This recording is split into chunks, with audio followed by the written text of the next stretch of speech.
오늘도 또 말씀에 이렇게 깊이 맛들이기 위해 한자리에 모였습니다.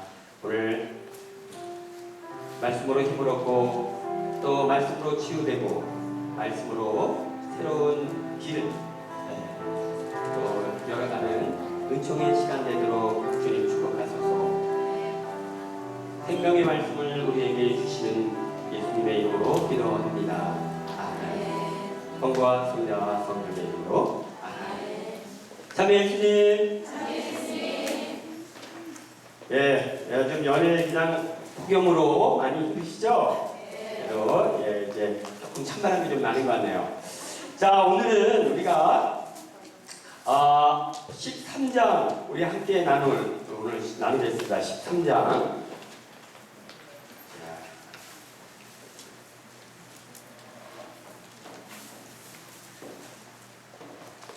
자, 씨 뿌리는 사람의 비유에 대해서 우리 함께 나누겠습니다. 먼저 본문을 함께 읽겠습니다. 13장 1절에서 9절의 말씀.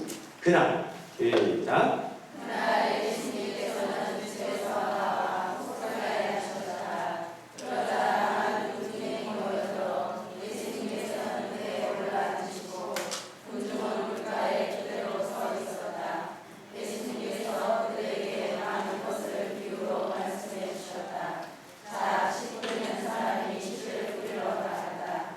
그가 씨를 뿌리는데 어떤 것은 뒤에 떨어져 새들이 와서 먹어버렸다.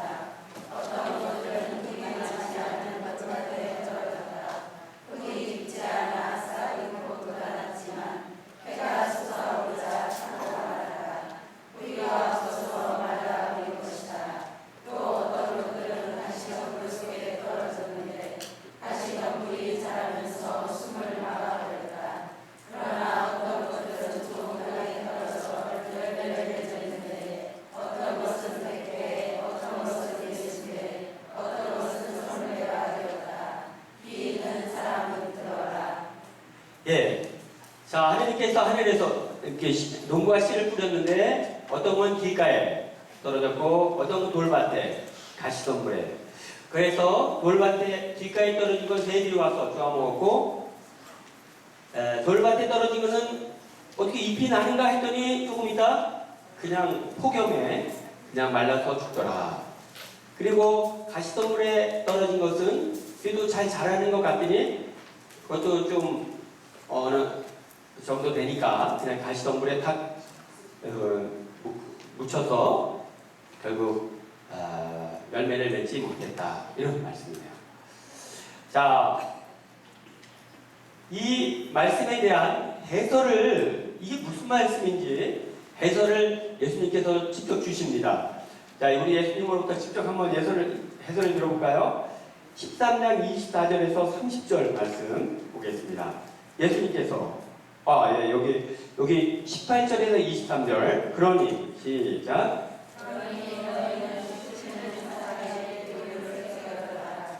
누구든지 하늘나라에 가는 말을 듣고 깨닫지 못하면 악한 자가 와서 그 마음에 들어진 것을 빼앗아간다. 귀에 뿌려진 씨는 바로 불안한 사람이다.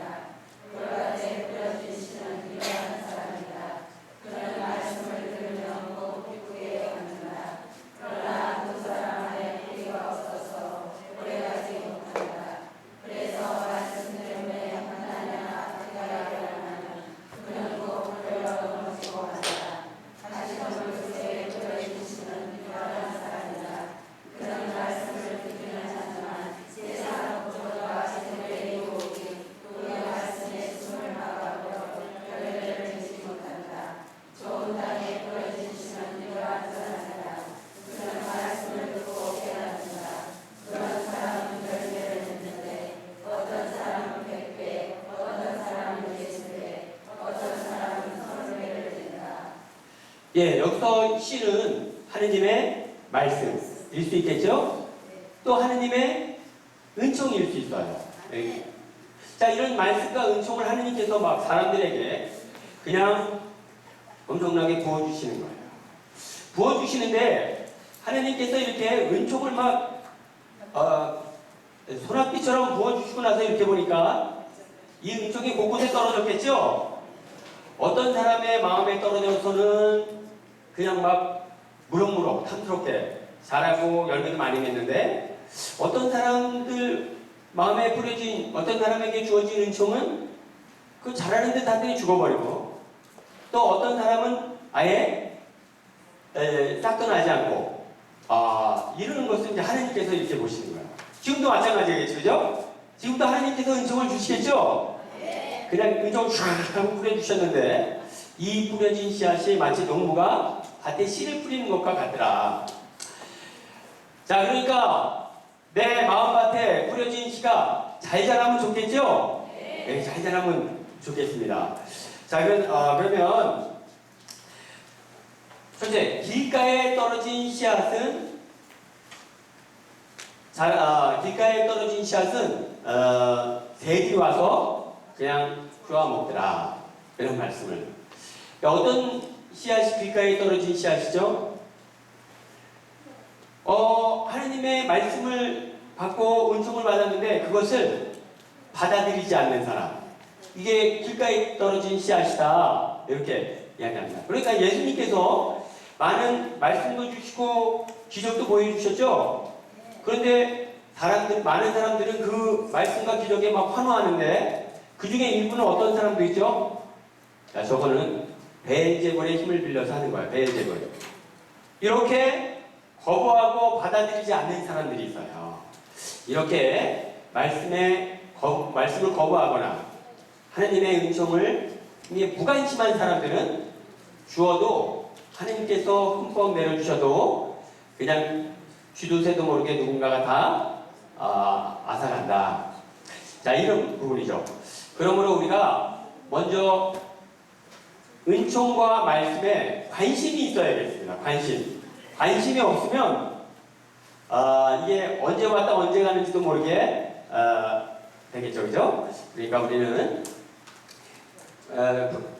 밭에 농작물이 하늘에서 내리는 비를 받아야 성장하듯이 우리는 하느님의 은총을 받아야 성장합니다. 왜 그렇죠? 우리는 영적인 존재이기 때문에 그래요. 밭에 있는 배추는 하늘에서 내리는 비와 햇빛만 받으면 자랄 수 있습니다. 우리는 비와 햇빛만 받아가지고는 몸은 살아갈 수 있지만 우리의 영혼은 살아갈 수가 없어요. 그렇죠? 왜냐하면 우리는 영적인 존재이기 때문에. 그래서 하느님 주시는 말씀과 은총을 받아 살아가야 한다. 자, 그러므로 우리의 마음은 세상적인 물질에만 관심이 있어서는 안 되겠다. 물론 우리가 먹어야 살죠, 그죠? 돈이 있어야 삽니다. 그러니까 세상 것에도 관심이 있어야 돼요. 반면에 우리는 하늘에서 내리는 은총을 받으며 살아가야 한다. 그러니까 하늘에서 내리는 은총에도 관심과 열망이 있어야 돼요. 이런 관심과 열망이 없는 사람은 줘도 그냥 언제 왔다 언제 사라지는지 모르게 살아간다, 이 말씀이에요. 그러니까 여러분, 하느님을 열심히 공경하는 우리나 하느님을 공경하지 않는 세상의 어떤 사람이나 하느님께서는 은총을 주시겠습니까? 안 주겠습니까? 똑같이 주시죠? 아버지께서는 선인이나 악인이나 모두에게 은총을 주신다. 마치 하늘에서 비가 내리면 선한 사람이나 악한 사람에게나 똑같이 내리듯이 그렇게 하느님께서는 선인이나 악인에게나 모두 다 은총을 주신다. 모두에게 은총을 주시는데 우리는 그 은총을 받고 지금 이 은총의 장소에 와 있고 어떤 사람들은 뭐가 뭔지도 모르고 살아가고 있어요. 왜 그렇죠? 아예 관심이 없기 때문에. 자, 그러니까 1차적으로 우리가 하느님 주시는 말씀, 하느님 주시는 은총에 힘입어야 제가 살아갈 수 있습니다. 이렇게 우리가 고백하며 사는 신앙인이 되면 좋겠습니다. 자, 그래서 길가에 떨어지는 사람, 그런 관심조차 없어서 그만 다 상실해버렸다. 두 번째는 돌밭에 떨어진 사람입니다. 돌밭이라는 것은, 여러분, 우리가 이제 돌밭이라는 것은 여기서 가끔 보면 돌이 많은 밭이 있죠? 그런 밭을 얘기하는 게 아니고, 이게 밭이에요. 흙이 있고 밭. 그래서 야 여기 흙 좋다고 곡괭이로 파봤더니 약 20cm만 흙이고 나머지는 돌인 거예요. 이런 밭에 이제 밭 같은데 밑에는 온통 그냥 암반으로 바위돌로 그냥 돼. 그러니까 씨앗이 떨어져서 조금 뿌리를 내리다가 더 뻗을 수 있습니까? 없습니까? 없으니까 뿌리가 더 뻗을 수가 없습니다. 그러니까 바람이 대차게 불면 그냥 쓰러져 버리고 가뭄이 막 비가 엄청난 가뭄이 오면 말라지고 이렇게 하죠. 그죠? 제가 지난번에 나미비아 사막에 한번 갔는데 거기에 사막 한가운데 나무가 있어요. 근데 그 가이드가 설명해 주는데 저 나무는 뿌리가 70m나 내려가 있죠. 70m 뿌리가 엄청나게 내려가죠. 그러니까 그 사막에서 사는 거예요. 근데 뿌리가 10cm도 안 되면 그 가뭄에 살 수 있겠습니까? 안 되겠죠. 자, 이런 사람은 뭐가 좀 은총 생활을 하는 것 같지만 시련이 오면 박해나 역시련이 오면 곧 쓰러진다. 이렇게 말씀 주시네요. 그래서 우리가 하느님과 관계할 때는 제한을 두면 안 되겠다. 그죠? 어떤 사람들은 그냥 주일 미사만 나가면 되지. 여기 딱 제한을 둬요. 그래도 누가 평일 미사 좀 나가자 그러면 나는 주일 미사만 나가면 돼. 이렇게 딱 이렇게 딱 하느님과 관계에 있어서 딱 관계를 두기 때문에 그 이상은 어떻게 하느님께서 이끌래야 이끌 수 없는 사람들이 있어요. 그죠? 자, 그래서 이렇게 하느님과의 관계에 있어서 어떤 한계를 딱 설정하고 신앙생활을 하는 사람은 이게 돌밭과 같다. 이런 밭에는 뿌려도 씨앗이 자라는 듯 하다가 그만 시련과 역경에 금방 말라 죽고 만다. 예, 그래서 우리가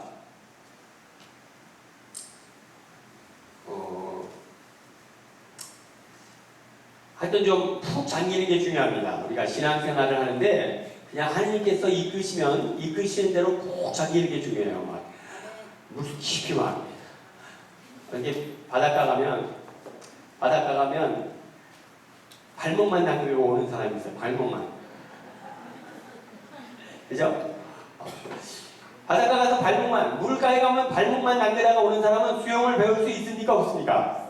아니, 안 되겠죠. 그죠? 그냥 물속에 한길 넘는 물속에 푹 들어갔다 나와봐야 바다를 느낄 수 있고 또 수영도 배울 수 있고 그렇게 하겠죠. 그죠? 자, 그러므로 우리가 하나님께서 이끄시면 야 저기 들어가면 내가 죽는데 라는 생각이 들어도 이끄시는 대로 가는 것입니다. 그럴 때 비로소 우리가 바다와 진정한 만남을 가질 수 있고 또 수영도 만끽할 수 있겠죠. 그렇죠. 자, 그래서 우리가 어떤 제한을 두지 않는 삶 중요하다. 세 번째는 가시덤불에 떨어진 씨입니다. 여러분, 가시덤불에 떨어진 씨는 토양도 좋아요. 토양이 좋아가지고 막 뿌리가 깊이 내리고 좋습니다. 그냥 하나님 말씀과 은총을 하나님을 온전히 다 받아들이는 사람이에요. 이제 온전히 다 받아들이는데 뭐냐면 하나님과 재물은 함께 섬길 수 없다 이런 말씀을 하시죠. 세상과 하나님 나라를 함께 누릴 수 없죠. 그러면 이제 하나를 포기해야 되는데 이 포기를 못하는 사람이에요. 그래가지고 열심히 하고 열정적이고 다 좋은데 그냥 세상 것을 내려놓지 못하고 사는 사람. 그래서 우리 젊은 청년이 어떻게 하면 구원을 얻을 수 있겠습니까? 이 청년이 대단한 신앙심이죠. 구원에 대한 열정이 막 불타고 있어요. 가진 것을 가난한 이에게 주어라. 그러자 울상이 되어 돌아갔다. 이거는 뭐죠? 세상 것을 포기하지 못하는 거예요. 하나님 것도 마음껏 누리고 싶고 세상 것도 마음껏 누리고 싶고 그래서 양다리 걸쳤는데 이 양다리에 걸치면 이것도 저것도 안 된다. 그래가지고 결국 양다리 걸쳤다가 그냥 가시덤불에 숨이 막혀 죽은 씨앗처럼 그렇게 사라진다. 자, 이렇게 해서 우리가 마지막 가시덤불 부분은 어쩌면 여기 있는 분들에 해당될 수 있어요. 우리는 길가 차원은 넘어섰죠. 하느님을 주님으로 받아들이고, 그리고 우리가 돌밭 차원도 넘어섰어요. 우리는 진짜 하느님 요만큼만, 하느님 내 삶에서 요만큼만. 그래요. 그렇지만 우리는 하느님께 완전히 굉장히 오픈돼 있죠. 오픈돼 있죠. 적어도 여기 계신 분들은 오픈돼 있어요. 문제는 뭐냐면 그렇게 하느님을 열망하는 내가 그 열망하는 만큼 세상적인 것을 내려놓았느냐. 이게 이제 우리의 과제인 거예요. 여러분과 저의 과제인 거죠. 이걸 내려놓았을 때 우리는 정말 성장하고, 그렇지 않을 때는 가시덤불에 숨이 막힌 것처럼 그렇게 열매를 맺지 못할 수 있다. 자, 그러므로 이제 우리가 길가 같은 마음, 그것은 예수님을 거부하는 마음, 예수님께 무관심한 마음, 그죠? 돌밭 같은 마음은 어떤 마음이죠? 예수님을 받아들이기는 받아들이는데 내 삶의 중심은 나고 예수님은 사이드. 그래서 예수님께서 마치 내 삶의 중심에 계시지 못하고, 그러나 정말 열매 맺는 삶을 살기 위해서는 예수님이 내 삶의 중심이셔야 한다. 이 부분을 오늘 씨앗을 통해 한 말씀을 주십니다. 자, 그럼 우리 13절 8절을 볼까요? 8절. 자, 그러나 시작.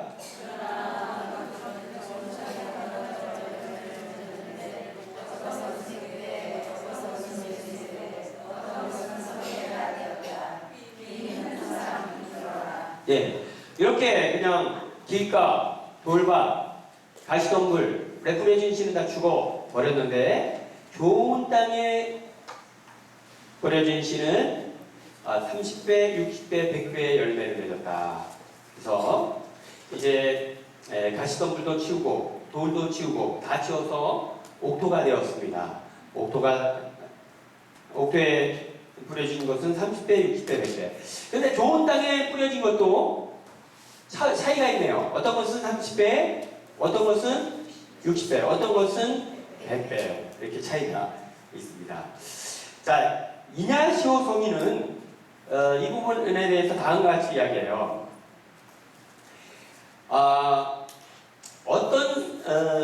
그러니까 세 부류의 사람이 있는데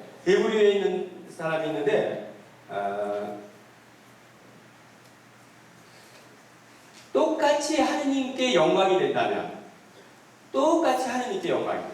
그러니까 예를 들면 내가 가난한 삶을 살 것이냐 부유한 삶을 살 것이냐, 이 부분에 내가 지금 가난한 삶을 살 수도 있고 부유한 삶을 살 수도 있어요.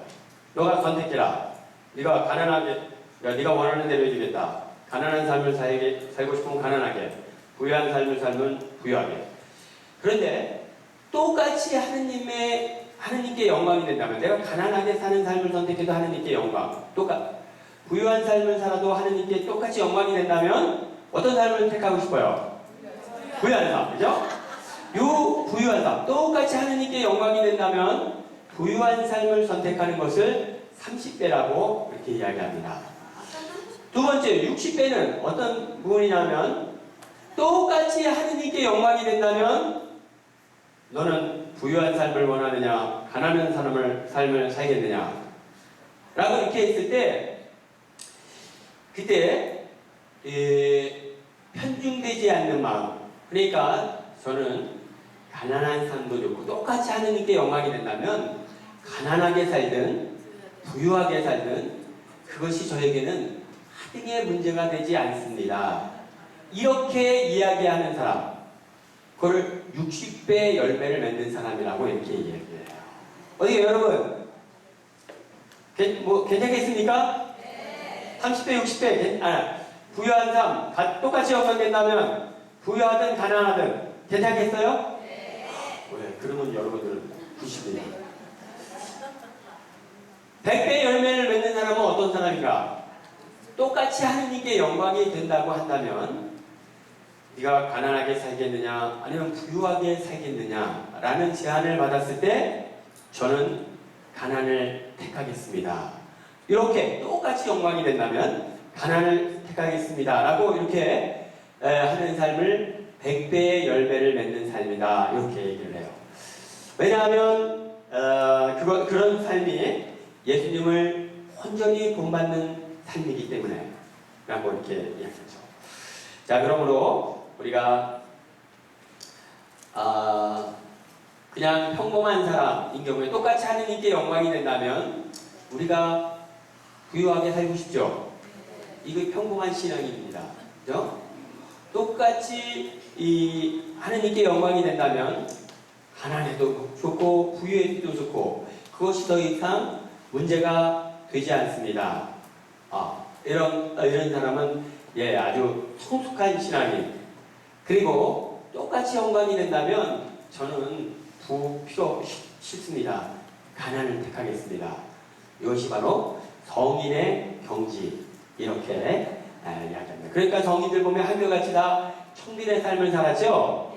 프란치스코 성인도 아버지가 굉장히 부자였습니다. 그건 다 자기에게 유산으로 올 건데 막 창고에 들어가가지고 이신창고에 올라가서 막 그 비싼 담요들을 밖으로 던지면서 필요한 사람들 다 가져가십시오. 막 가져가십시오. 막 던지는 거예요. 그러니까 막 가난한 사람들이 와가지고 막 안 가요.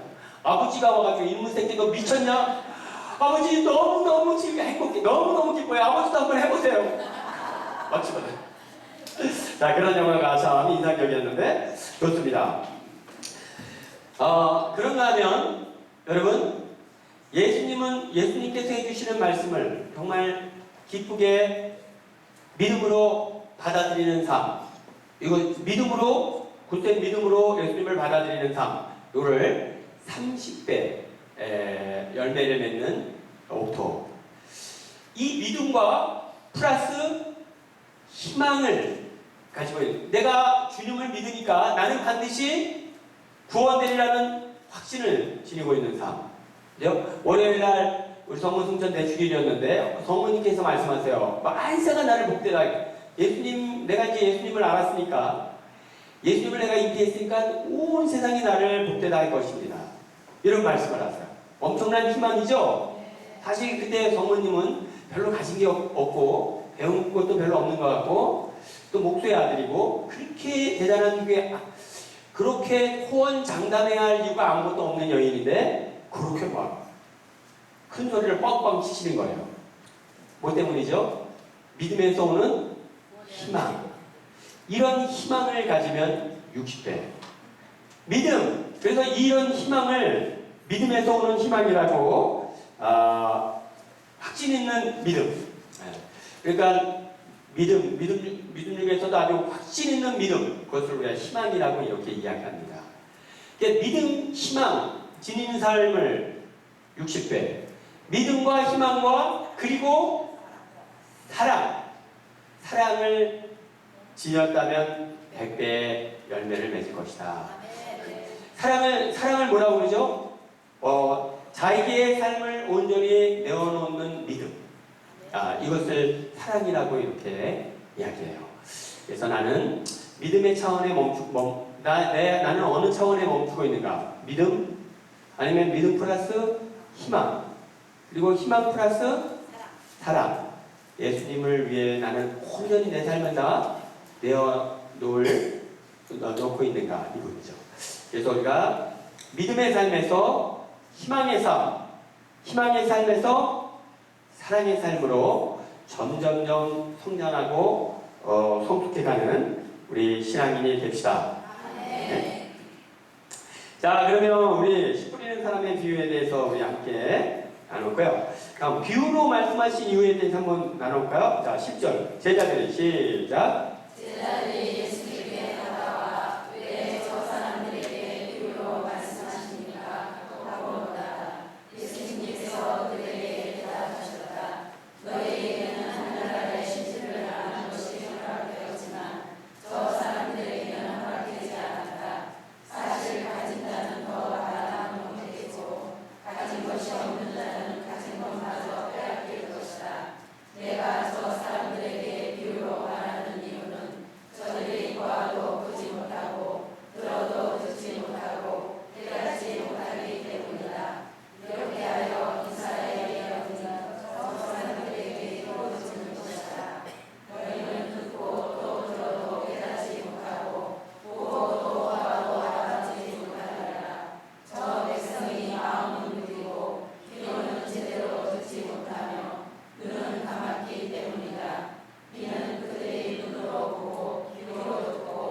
자, 여기서 제자들이 예수님께 왜 저 사람들한테는 비유로만 말씀하십니까?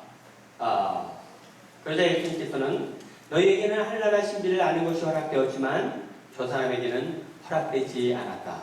너희의 마음밭은 옥토지만 저 사람들은 자갈밭이다. 길 까고 자갈밭이고 가시덤불. 그러니까 뿌려줘도 뿌려봐야 씨앗이 죽죠. 그래서 비유로 이야기하였다. 그런 말씀을 주십니다. 예. 자, 우리 12절 한번 볼까요? 사실. 시작. 사실 가진 자는 더하다 넘치고 가진 것이 없는 자는 가진 것마저 빼앗길 것이다. 예, 이거는 뭐 너무나 진리죠. 진리입니다. 정말 더 가진 사람, 공부도 잘하는 학생들이 시간만 나면 책 보려고 그래요. 근데 공부를 잘 못하는 학생은 시간이 나도 책 보고 싶지가 않아요. 왜죠? 막 영어책만 보면 막 머리가 아프니까. 그러니까 공부하는 잘하는 학생은 점점 더 잘하게 되고, 그렇지 않은 학생은 점점 못하게 되고, 그렇겠죠. 아마 신앙도 마찬가지죠.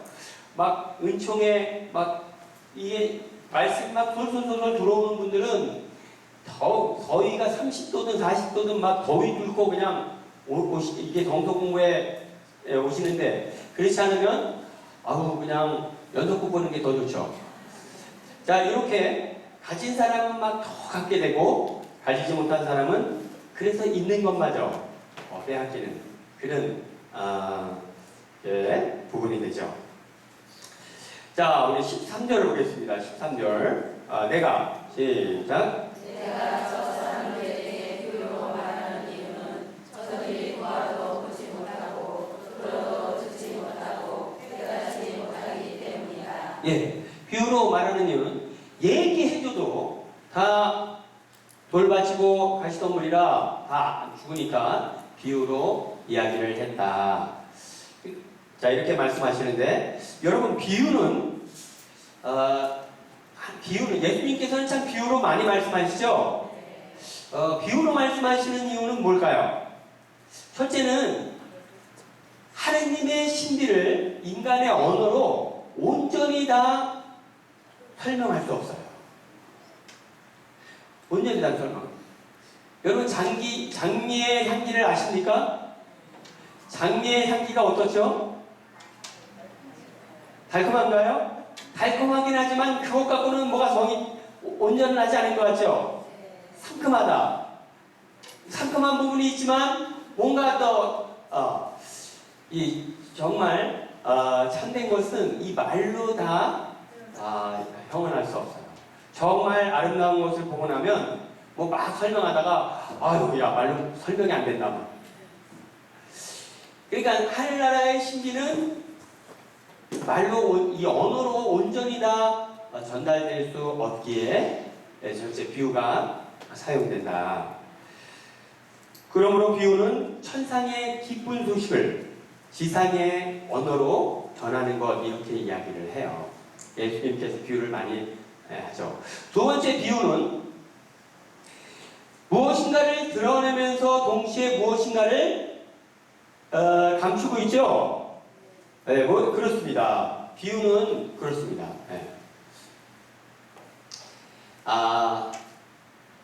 담배를 피는데, 너 담배 끊어 그러면, 에이, 또 그 소리야. 신경질 내니까. 담배 끊으라는 얘기는 못하고, 어머머, 이게 무슨 소식이야? 아니, 말숙이 작은 아버지가 돌아가셨대네. 말숙이하고 작은 아버지가 폐암으로 돌아가셨는데, 하루에 담배 다 3갑씩, 막 3갑씩 피셨대네. 아이고, 그러니까 세상을 떠나지. 이렇게 얘기해요. 담배 끊으라는 얘기는 아니니까, 신경질은 안 내죠? 그렇지만 왜 이런 얘기를 하죠?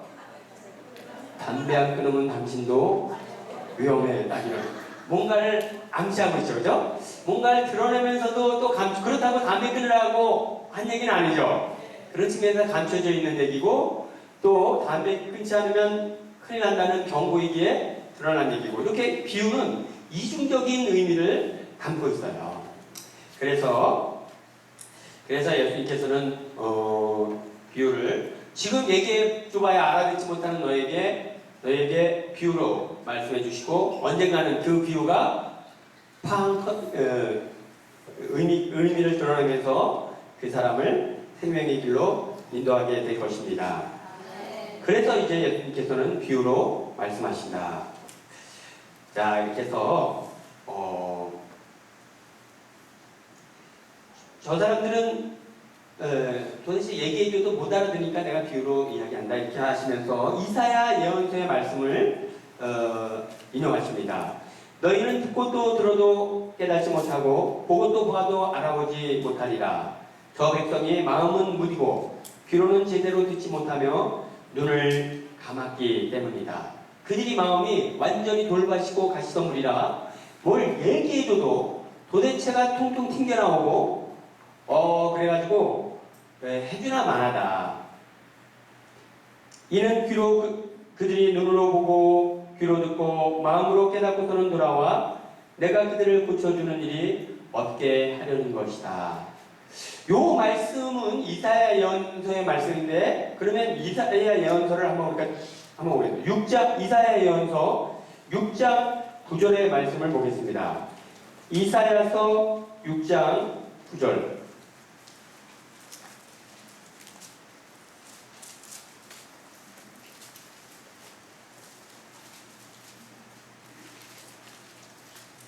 자, 이사야 6장 9절을 한번 볼까요? 자, 이사야서 그러면 한번 보겠습니다. 다 함께 9절. 그분께서 말씀하셨다. 너는 시작.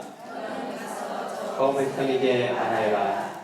너희는 듣고 또 들어라. 그러나 깨닫지는 마라. 너희는 보고 또 보아라. 그러나 깨치지는 마라. 너는 저 백성의 마음을 물게 하고 그 귀를 어둡게 하며 그 눈을 더럽게 하여라. 그들이 눈으로 보고 귀로 듣고 마음으로 깨닫고서는 돌아와 치유되는 길이 없게 하여라. 요 말씀을 보면 조금 이해가 안 되죠? 예언자를 보내면서 그 귀를 어둡게 하고 눈을 들러붙게 하고 아무것도 듣지 못하고 말하자면 들러붙게 해라. 그래서 치유받는 일이 없게 해라. 이런 말씀을 주시네요. 왜 이런 말씀을 주셨죠? 요 말씀은 하느님께서 이스라엘 백성에게 예언자 하나를 보낼 필요가 있었어요. 누가 갈 것인가? 뽑았는데 아무도 안 간다고 그랬는데 이사야 예언자가 제가 가겠습니다. 그래서 이제 이사야 예언자가 예언자로 딱 선정이 됐어요. 근데 이 이사야 예언자를 저 이스라엘 백성 속에 있는 예언자로 파견을 해야 되는데 하느님이 어떤 마음이셨을까요? 너를 보내는 것이 양을 이리떼 가운데 보내는 것 같은 그런 심정이셨겠죠, 그죠? 네가 목청껏 소리쳐 외쳐봐야 저들은 끔찍하지 않을 것이고 네가 고래고래 소리 질러봐야 오히려 돌아오는 것은 주먹질 뿐일 것이다. 이걸 이미 하느님은 아셨죠, 그죠? 하느님은 아셨지만 그래도 안 보낼 수가 없으니까 이제 예언자를 보내는 거예요. 그러면 이사야 예언자가 기억하겠습니다. 아마 예언서에 다 하느님께서 이렇게 뽑아서 보내셨는데 자기가 가겠다고 나서는 예언자는 아마 이사야 예언자밖에 없을 거예요. 그러니까 신통하겠죠? 신통방통. 근데 문제는 또 벌써 뻘이 보이는 거예요. 가서 얘기를 해줘야겠지만 네가 가봐야 네가 참 아무도 듣지 않을 것이다. 그래서 이제 이 부분이 걱정되는 거죠, 그죠? 그래서 미리 하느님께서 이사야 예언자에게 말씀하세요.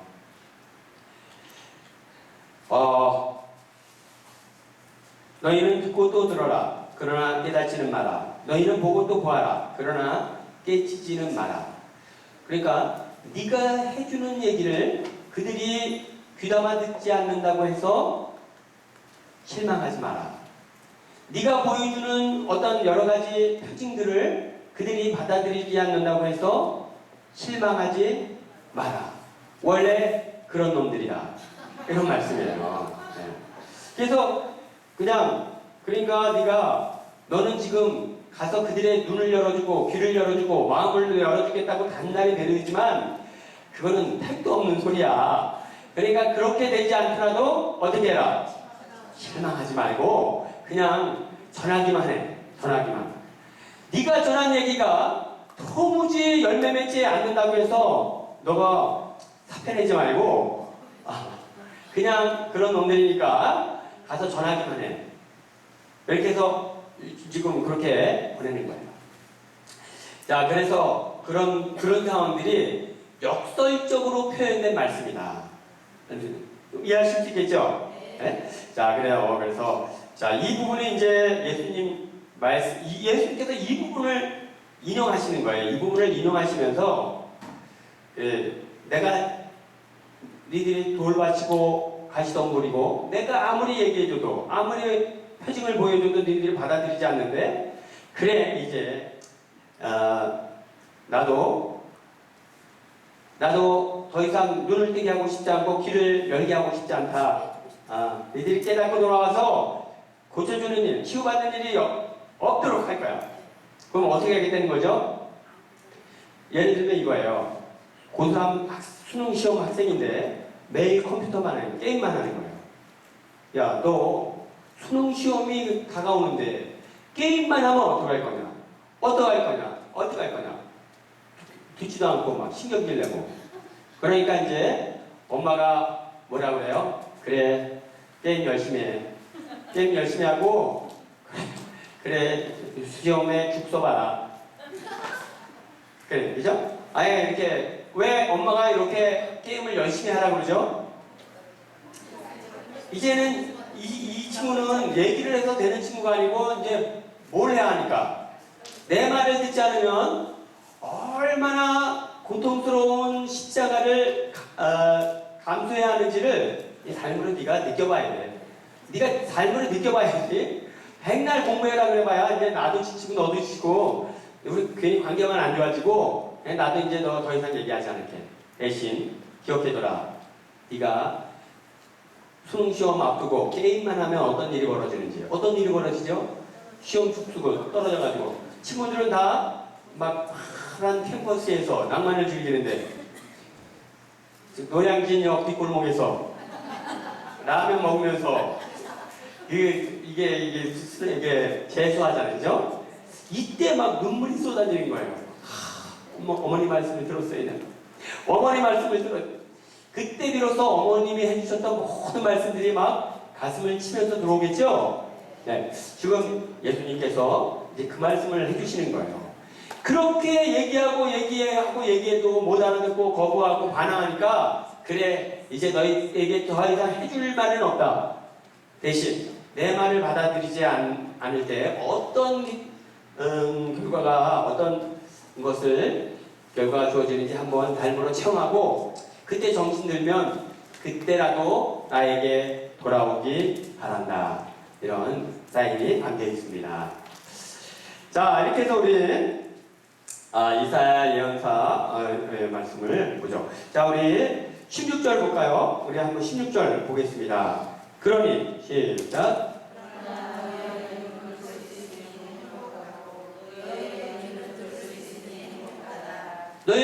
너희는 눈은 볼 수 있으니 행복하고 너희의 귀는 들을 수 있으니 행복하다. 여러분 이 너희 왜 여기 왜 앉아 있겠어요? 그냥 성도 말씀 들으면 행복하니까 여기 앉아 있는 거 아니겠어요?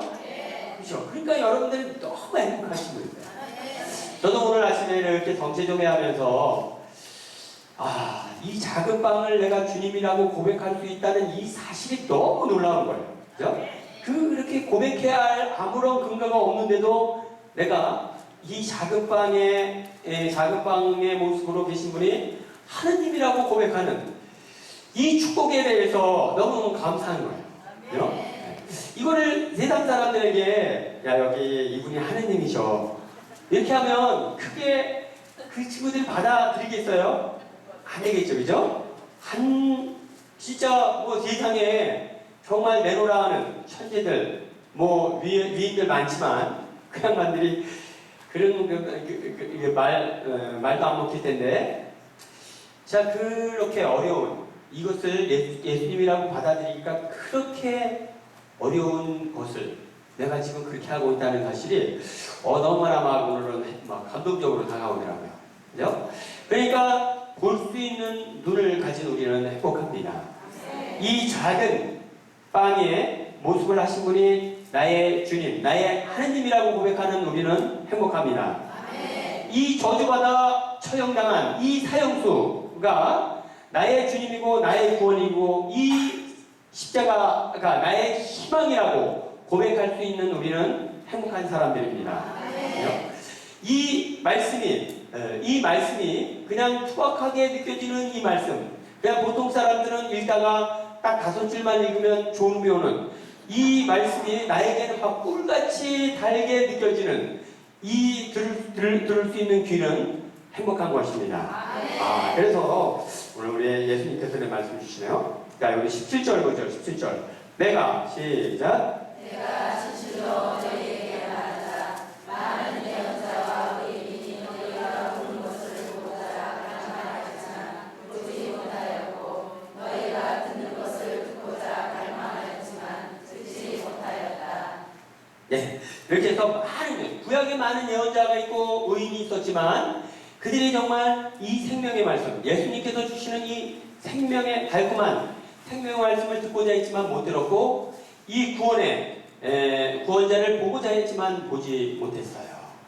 그래서 우리는 어떻죠? 그분이 해주신 말씀을 듣고 있고 그분을 우리가 바라보고 있습니다. 그러니까 우리는 행복하다. 그래서 구약 세례자 요한은 여인의 몸에서 태어난 사람 중에 이보다 더 큰 인물은 없다 이렇게 얘기해요. 구약에 기래성 같은 선수들이 많이 있죠. 그렇지만 누구도 세례자 요한만큼 크지 않다. 그러나 세례자 요한이 아무리 큰 사람이라 해도 하늘나라에서는 가장 작다 이렇게 말씀하세요. 왜 그렇죠? 바로 우리는 그분을 보고 있고 그분의 말씀을 들을 수 있고 그분의 빛을 따라 걸어가고 있기 때문에 그렇습니다. 자, 그러니까 우리가 이런 측면에서 구약의 오히려 구약의 그 유명한 모세가 나를 부러워하고 있다는 것을 생각합시다. 구약의 모세는 아마 성취 한번 맛보기를 갈망했겠지만 그냥 만나로 만족해야 했습니다. 우리는 만나의 원형인 성체로 힘을 내고 있죠? 네, 그래서 우리는 복된 사람들이죠. 자, 이렇게. 자, 그러면 우리가 가라지의 비유 이야기를 함께 나누겠습니다. 가라지. 예수님께서 시작.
예, 가라지. 밀밭에 밀을 뿌려놨는데 그만 거기에 그냥 쭉쟁이 가라지가 막 둥둥둥 자라는 거예요. 우리가 뿌린 것은 밀인데 누가 가라지를 뿌렸어? 누가 뿌렸죠? 야, 자, 그 가라지 비유 이야기가 그 뒤에 13장 36절에서 43절 예수님께서 직접 설명을 주십니다. 한번 함께 읽겠습니다. 그 뒤에 시작.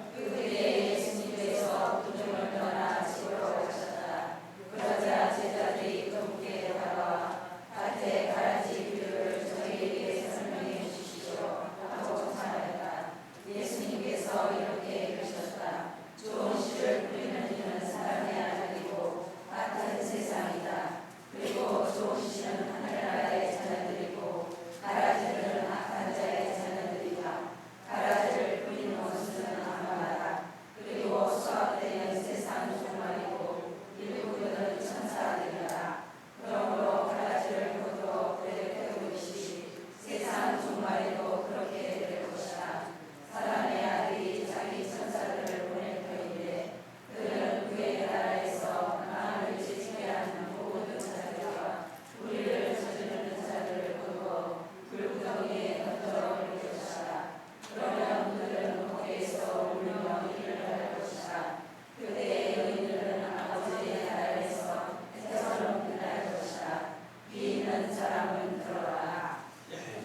자, 여기서 예수님 설명해 주시죠. 좋은 씨, 밀은 좋은 씨, 은총은 누가 뿌리죠? 사람의 아들 예수님께서 뿌리시고 밭은 세상이다. 그래서 밭에 막 은총을 뿌리는 거예요. 은총을. 자, 그런데 가라지가 생겼습니다. 이 가라지는 죄악이죠? 죄악이고 고통입니다. 이 죄악과 고통은 누가 뿌렸죠? 악마가 뿌렸다. 이렇게 예수님께서 설명을 주십니다. 자, 그러면 예수님께서 하늘나라는 자기 밭에 좋은 씨를 뿌리는 사람의 비길 수 있다. 계속 씨 뿌리는 사람의 비유로 하느님 나라를 설명하고 있죠. 사람들이 자는 동안에 그 원수가 와서 밀 가운데 가라지를 덧뿌리고 갔다. 그 원수 누구죠? 사탄. 그러니까 세상에 죄악. 하느님께서는 세상을 선으로 창조하셨습니다. 사랑으로 충만하게. 근데 세상의 곳곳에 죄악이 있고 고통이 있죠. 그죠? 이곳에 원천은 누구죠? 근원은 사탄이다. 죄악의 원천은 사탄이다. 자, 그러므로 자, 이렇게 그리고 그것이 언제 뿌려졌죠? 자는 동안에. 그러니까 예수님께서 깨어 있으라고 말씀하세요. 깨어 있지 않으면 우리가 죄악에 걸려 넘어지고 죄악에 걸려 넘어지면 보통 내 삶에 가라지로 그냥 확 해가 용사 망쳐버립니다. 자, 그러니까 우리가 깨어서 있어야겠다. 두 번째는 내 삶에 지금 가라지의 원천이, 이 죄악의 원천이 누구로부터 온 것이다. 사탄. 그러면 내 삶에 이렇게 가라지로 덮여 있으면 지금 내 삶이 지금 누구의 영향 아래 있는 거죠? 사탄의 영향 아래 있는 것입니다. 그러니까 가라지를 뽑는 것은 사탄과 관계를 단절시키는 일이다. 이런 부분입니다. 자, 그래서 우리가 죄악 하나를, 죄의 삶 하나를 회개하는 것은 나를 묶고 있는 사탄의 사슬을 하나를 끊어내는 것입니다.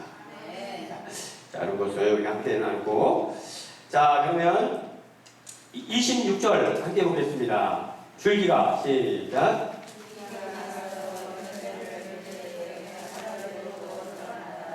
그래서 종들이 집주인에 가서 주인이 밭에 좋은 씨를 뿌리지 않았습니까?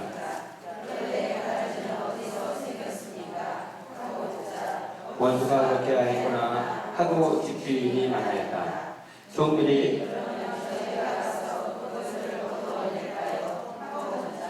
그는 이렇게 일렀다.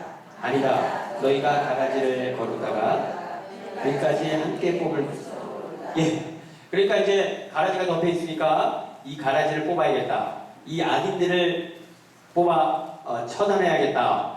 라고 이렇게 이제 하니까 주인이 그러다가 또 여기 밀을 다칠 수도 있으니까 그렇게 하지 마라 이렇게 하네요. 결국에는 우리 밀밭 사이에 가라지가 있는 것처럼 우리 선한 사람들 가운데 악한 사람들이 있습니다. 이 악한 사람들을 다 처단해 내야겠죠?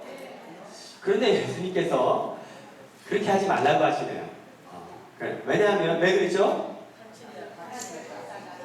밀까지요. 그러니까 가라지와 밀이 무엇인지 정확히 식별할 능력이 너희에게는 없다. 그러니까 나는 저 인간이 악인이라고 생각하는데 그가 실제로 악인이 아닐 수도 있겠다. 나는 저분이 의인이라고 생각하는데 실제로는 아닐 수도 있다. 이게 우리 인간이 보는 시각과 하느님이 보는 시각이 다릅니다. 왜 이렇게 다르죠? 하느님은 그 마음을 보시고 우리는 그 겉을 보니까 이게 서로 다를 수 있습니다. 그러니까 함부로 악인이라고 단죄해서는 안 된다는 말씀이죠. 네, 안 돼.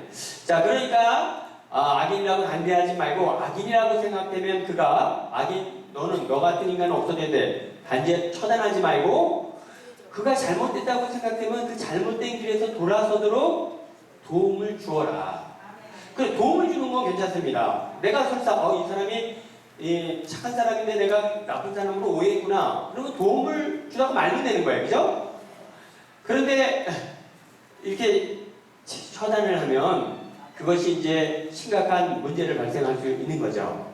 그래서 교회는 한결같이 사형제도를 폐지하도록 그렇게 소리 높여 외치는 것입니다.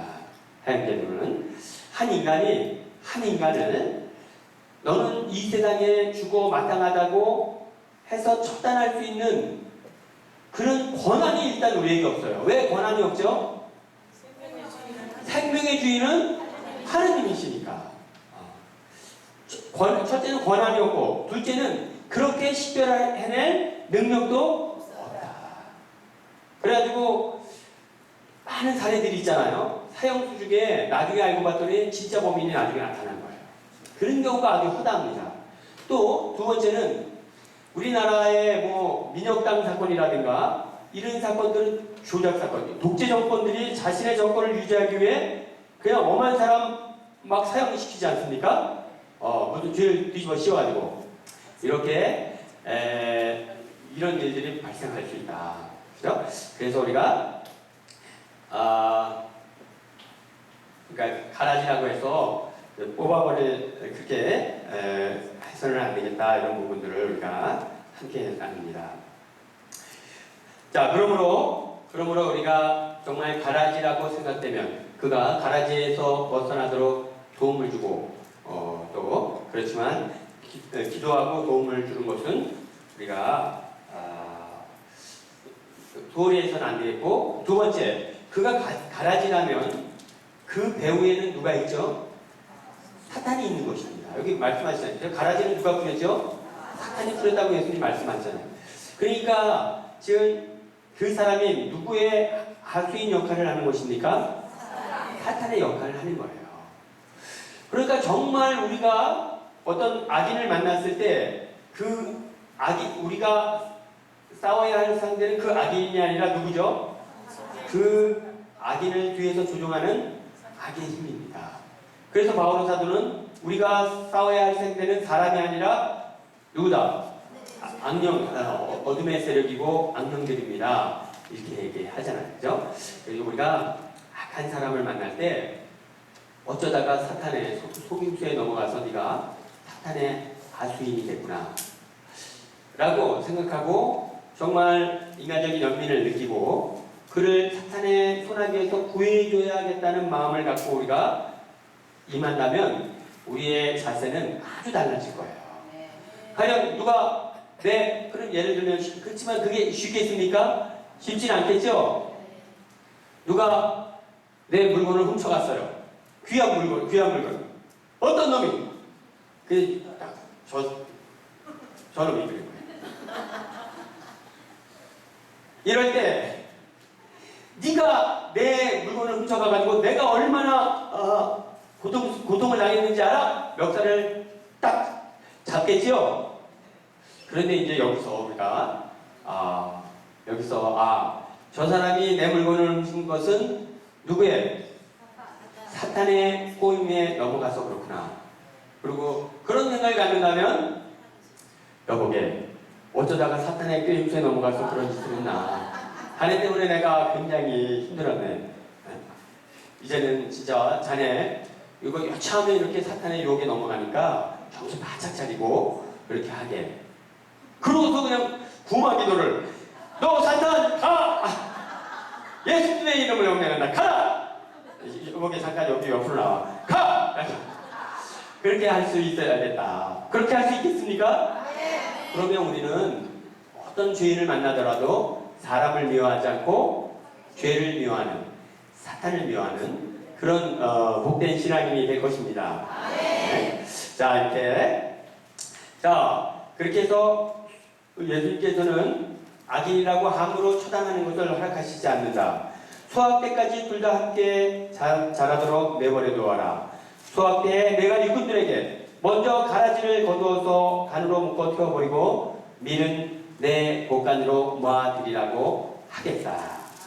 그러므로 이 세상은 선인과 악인이 섞여 사는 그런 세상입니다.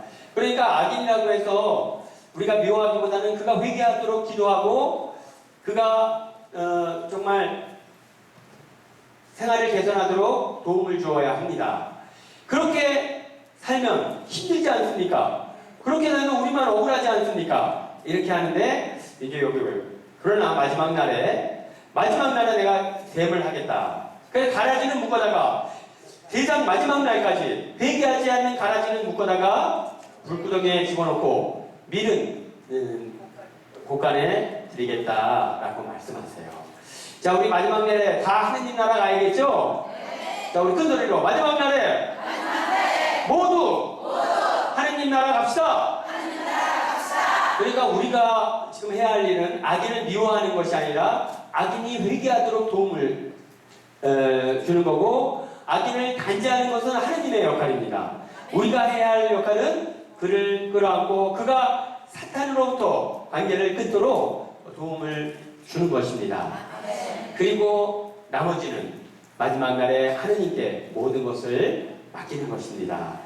나도 너도 우리 모두가 영원한 생명의 나라에 들어갑시다. 네. 자, 그러면 오늘 우리 함께 하느님 나라에 대한 비유로 오늘 말씀을 나누었습니다. 우리 성가 함께 좀 이렇게 함께 찬양하겠습니다. 703번 우리 함께 나누겠습니다.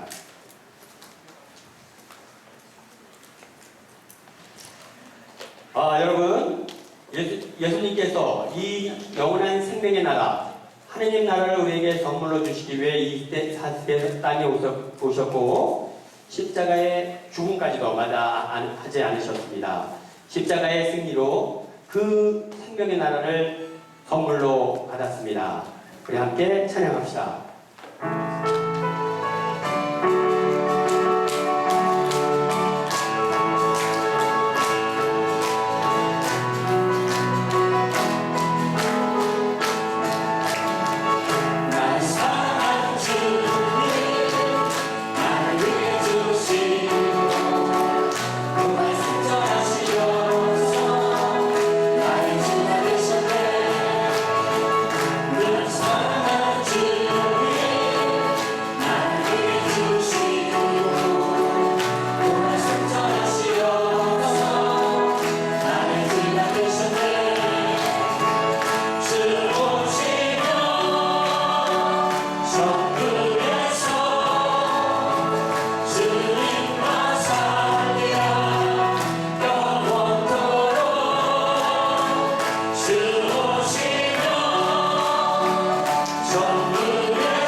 평화의 안식을 함께 누립시다.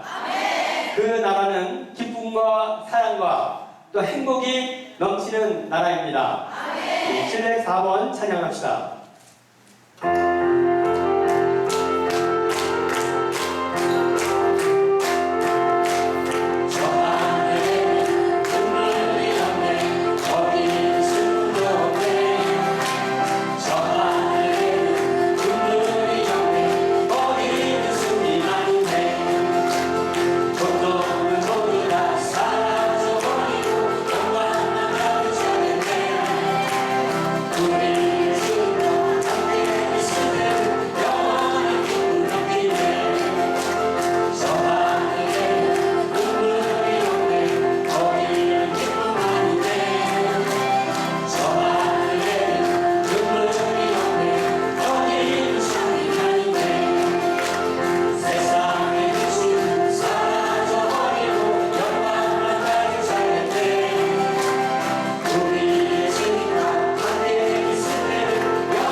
하느님 나라는 기쁨과 평화와 사랑이 넘치는 곳입니다.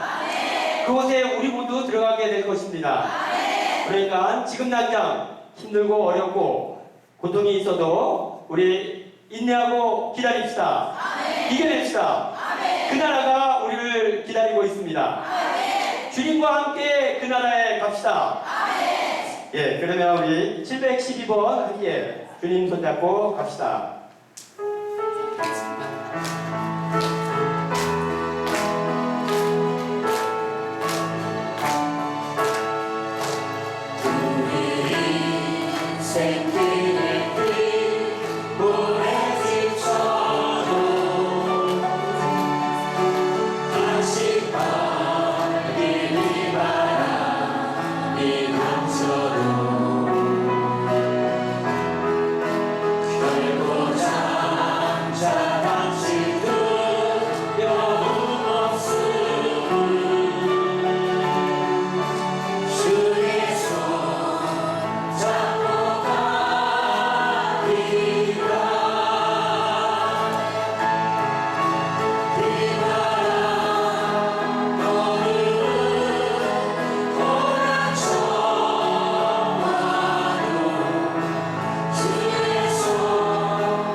점점